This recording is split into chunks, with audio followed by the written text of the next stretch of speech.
Article 128, Visitorial and Enforcement Power. The Secretary of Labor and Employment or authorized representatives can inspect employees' records, premises, and employees to ensure compliance with labor laws.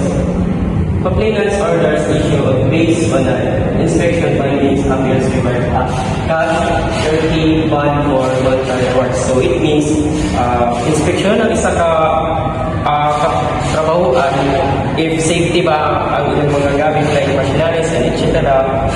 If di siya safety, so pwede siyang itimpan stop ang work nila dahil isang wala sila work, bayad japon sila sa ilang sweldo. So based on Article 301, so add-ons, the employer is still required to pay the workers' wages for the duration of the suspension. So for example, like example for this is like sa seaman. So if di sila kabiyahe kay tungod sa nadaw ng engines or etc. Sa barko, after inspection nila, bisag wala silang kalarga, for example, suspension of 3 days. So, kanang 3 days na suspension is bayad na po sila. Bayad na po sila sweldo. O pwede sila makakuha sa kasang kay tungod ba silang kuhan sayang sa nabutan po sa ano. So, Article 129. So, meaning is allows the regional director of DOLE authorized officers to resolve the complaints about unpaid wages or benefits up to 5,000 through a quick summary process within 30 days. Claims arise from employer or employees. Relationship and exclude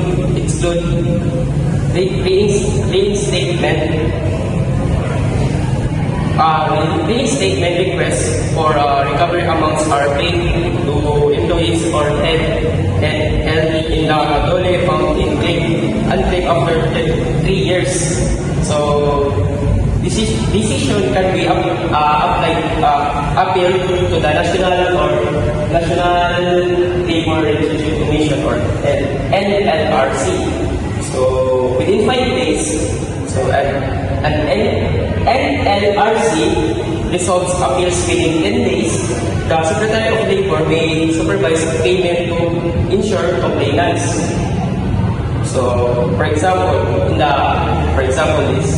Article 129. So, in the Philippines, domestic worker Maria is owed 4,000 pesos in unpaid wages by her employer. So she files complaints that the Department of Labor and Employment or DOLE, the regional director or an authorized officers process her claims through a quick summary proceeding and resolve the issue within 30 days.